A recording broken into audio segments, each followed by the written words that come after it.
নমস্কার বন্ধুরা, কেমন আছেন আপনারা? লাইফ অফ সৃজিতার আরেকটি ব্লগে আপনাদের অনেক অনেক ওয়েলকাম।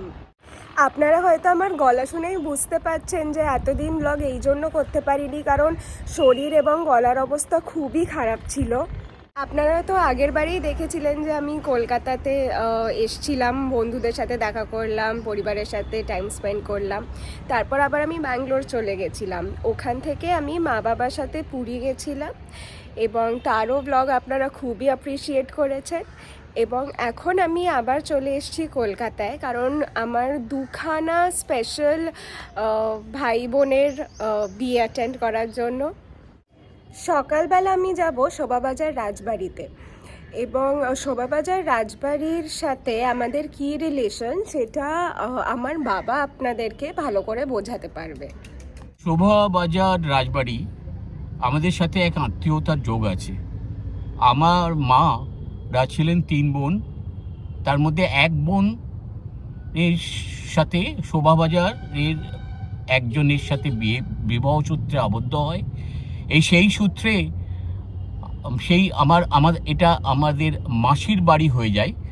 আর মাসি তো অনেককাল আগে গত হয়েছেন, কিন্তু এখন তার ছেলেমেয়েরা আমাদের মাস্তুতো ভাই বোন ইত্যাদি। আর সেই সূত্রে আমাদের সাথে একটা ভীষণ আত্মীয়তার যোগ আছে। আমরা তাই শোভাবাজারের সাথে খুব ভালোভাবে রিলেটেড। আজকে আমাদের একটা বিয়েবাড়ির অনুষ্ঠান। বিয়েবাড়ি উপলক্ষ হচ্ছে আমার মাস্তুতো দিদির নাতি, সে ইউএসএতে থাকে। সে একজন ফরেনারের সাথে বিবাহ সূত্রে আবদ্ধ হয়েছে, এবং সেই সূত্রে তার সমস্ত বিবাহ রিলেটেড অনুষ্ঠানগুলো আজকে শোভাবাজার রাজবাড়িতে বাঙালি মতে অনুষ্ঠিত হবে। তাই জন্য আমরা সেখানে আমন্ত্রিত, আর তাই সেখানে আমরা যাচ্ছি। এখন আমরা চলে এসেছি শোভাবাজার রাজবাড়িতে। বিয়েবাড়ির উপলক্ষে কি সুন্দর করে গেটটা সাজিয়েছেন দেখুন। এই কালো গেটটা তো মেন, কিন্তু আমরা ঢুকি একটা সাইড গেট দিয়ে। আসলে যার বিয়ে হচ্ছে সে আমার দিদির ছেলে হয়, মানে আমার পিসির মেয়ের ছেলে। আমরা দুজন যেহেতু সমবয়সী, ওই জন্য আমাদের রিলেশনটা ঠিক ওই ভাই বোনের মতনই। তার বিয়ে হচ্ছে ভার্জিনিয়া ইউএসএতে থাকা এলিজাবেথের সাথে। রাজবাড়ি পেন্ট করা লাল সাদা দিয়ে, আর সাজিয়েছেও লাল সাদা দিয়ে। দেখে মনে হচ্ছিল পুরো এক রাজকীয় ব্যাপার। আদি এবং এলাইজার রেজিস্ট্রেশন অলরেডি হয়ে গেছে কলকাতাতে আসা বাঙালি মতে রিচুয়ালস পালন করার জন্য এবং রিসেপশন করার জন্য। এলাইজা যে কী ভালো এবং কী মিষ্টি, আর আমাদের পরিবারের সাথে একদম ঘুলে মিলে গেছে। Eliza, lots of love to you and welcome to our family. যতক্ষণ আদি এবং এলাইজা ফটোশ্যুটে ব্যস্ত ছিল, ততক্ষণ আমি ভাবলাম যে আপনাদের একটু ঘুরিয়ে ঘুরিয়ে রাজবাড়িটা দেখাই। আপনি যাকে এখন দেখছেন তিনি হচ্ছে ঝুমঝুম দিদি, আমার পিসির ছোট মেয়ে। আপনারা এই যে লম্বা মিররটা দেখছেন বা আয়নাটা দেখছেন, সেটি বাকিংহাম প্যালেসের রাজা নবকৃষ্ণদেবকে উপহার দিয়েছিলেন শোভাবাজার রাজবাড়িতে যে দুর্গাপুজো হয় তার উপলক্ষে। এই সেম আয়নাটা হুবহু বাকিংহাম প্যালেসেও আছে। এরকম দুখানা আয়না বাকিংহাম প্যালেস থেকে রাজা নবকৃষ্ণদেবকে উপহার দেওয়া হয় দুর্গাপুজোর উপলক্ষে। আমরা এখন যেই জায়গাটাতে দাঁড়িয়ে আছি সেটি শোভাবাজার রাজবাড়ির ঠাকুর দালান। এখানেই শোভাবাজার রাজবাড়ির দুর্গা প্রতিমার কাঠামো তৈরি হয় এবং পুজো করা হয়। আপনারা যদি শোভাবাজার রাজবাড়িতে বেড়াতে আসেন বা দেখতে আসেন, প্লিজ একটু খেয়াল রাখবেন যে ঠাকুর দালানে কিন্তু জুতো পরে আসা বারণ। আর এই মূর্তিগুলো হলো রাধাকান্ত দেবের বাস্ট, যেটি বিভিন্ন সময় গড়া। কি অপূর্ব কাজ, তাই না? আমি শুধু মুগ্ধ হয়ে দেখে যাচ্ছি। অনেকে এই ছবিগুলো দেখে মনে করবে যে এই ছবিগুলো অ্যাকচুয়ালি এক একটা পেন্টিং। এই ছবিগুলো পেন্টিং তো বটে, কিন্তু কোনো ক্যানভাসে নয়। এই ছবিগুলো দেওয়ালে আঁকা। এই পোর্ট্রেটটি রাজা রাধাকান্ত দেবের। এই পোর্ট্রেটটি ক্যানভাসে হ্যান্ড পেন্টিং করা, আর এখনও কিন্তু পেনটা পুরো জলজল করছে, একটুটুকুও খারাপ হয়নি। শোভাবাজার রাজবাড়িতে বৈষ্ণব ধর্ম ফলো করা হতো, কিন্তু তখনকার দিনে যারা হাউস হেল্প ছিল, যারা ওই বাড়িতে থাকতেন, তারা ছিলেন মায়ের ভক্ত।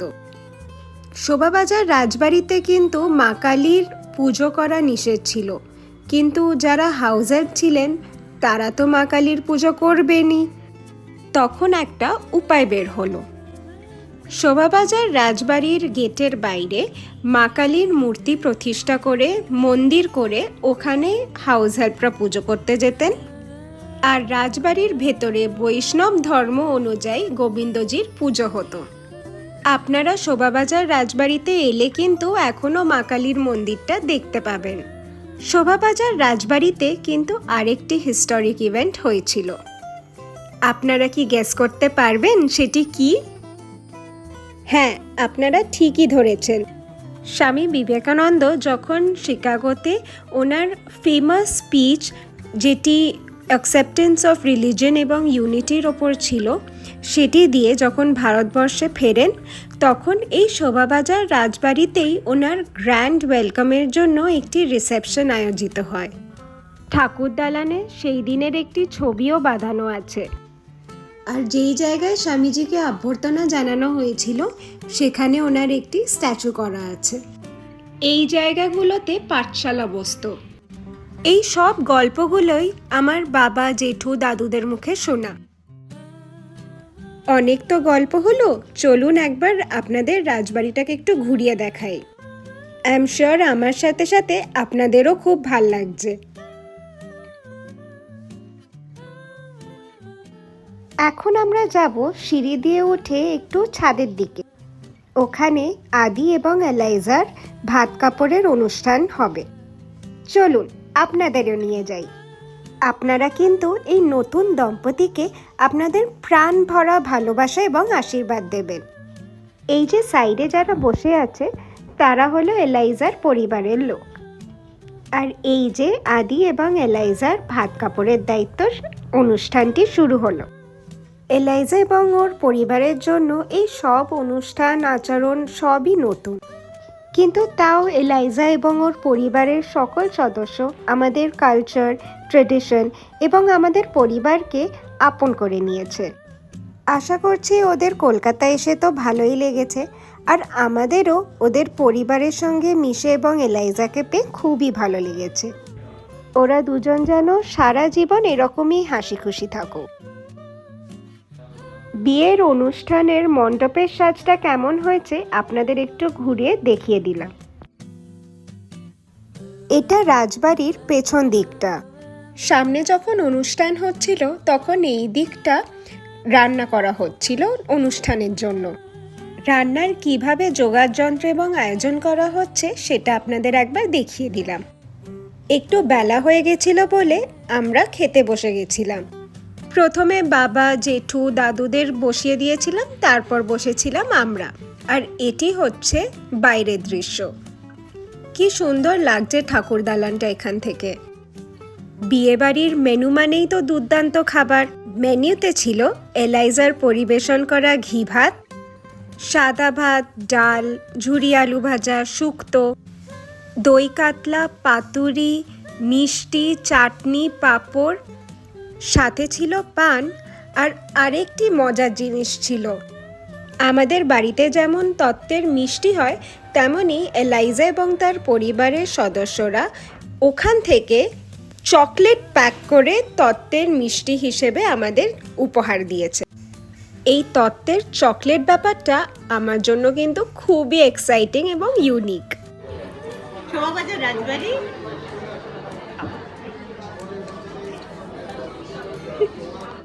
এবং এই বাড়ির সঙ্গে একটা সাংঘাতিক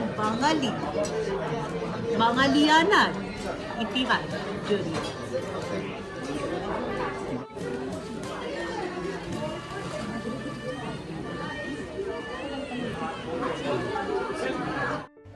খাওয়া দাওয়া শেষ হয়ে যাওয়ার পর আমরা সবাই মিলে একটু নিচে নেমে আড্ডা, হাসি, ঠাট্টা, মজা করতে লাগলাম। এতদিন পর কাছের মানুষের সাথে দেখা হলে যা হয় আর কি। খাওয়া দাওয়া তো শেষ হয়ে গেছে, কিন্তু আড্ডা, গল্প, মজা সেটা আর শেষ হবার জো নেই। এখন দিনের শেষে সবাইকে জড়ো করাটাই হচ্ছে মস্ত বড় একটা টাস্ক, যে ছবি তুলব। সবার একটা ফ্যামিলি পিকচার তো হওয়াই উচিত। এই ব্লগের শুরুতে যে আপনাদের বলেছিলাম যে শোভাবাজার রাজবাড়িতে স্বামীজিকে অভ্যর্থনা জানানো হয়েছিল ওনার শিকাগো থেকে ফেরত আসার পর, সেটি হলো এই জায়গাটি।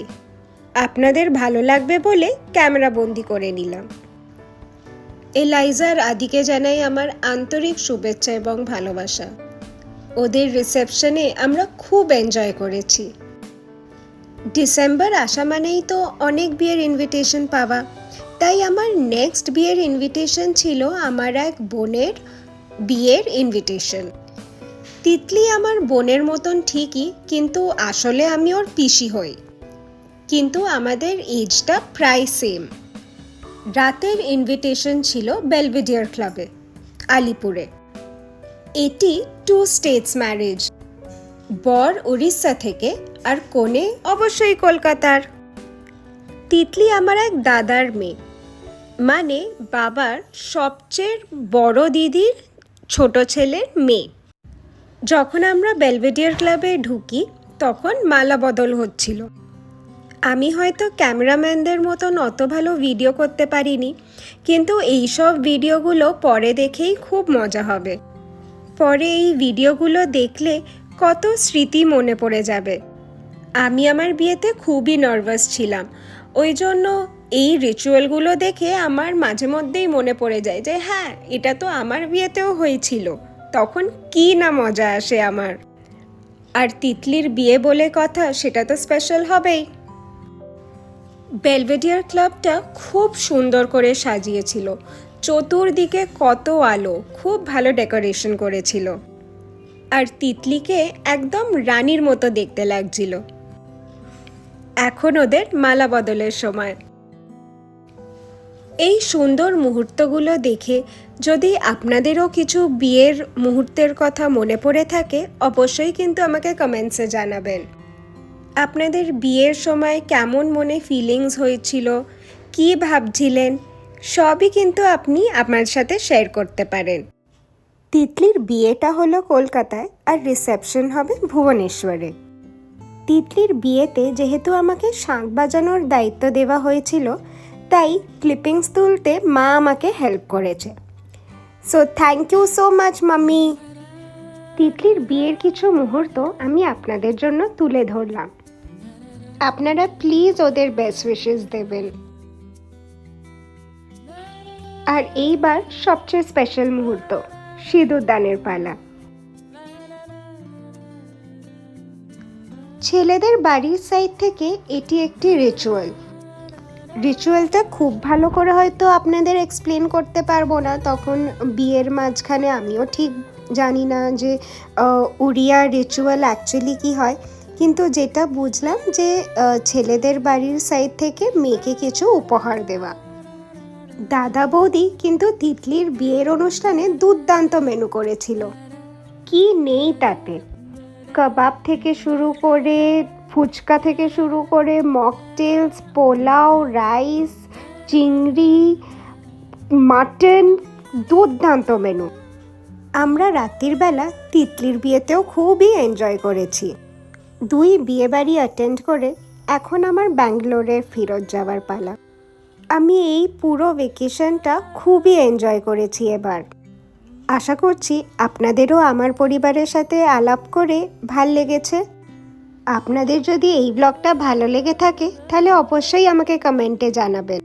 আর ভালো লেগে থাকলে প্লিজ লাইক, শেয়ার এবং সাবস্ক্রাইব করবেন। আজকের মতন আসি, দেখা হবে পরের একটি ব্লগে। টাটা।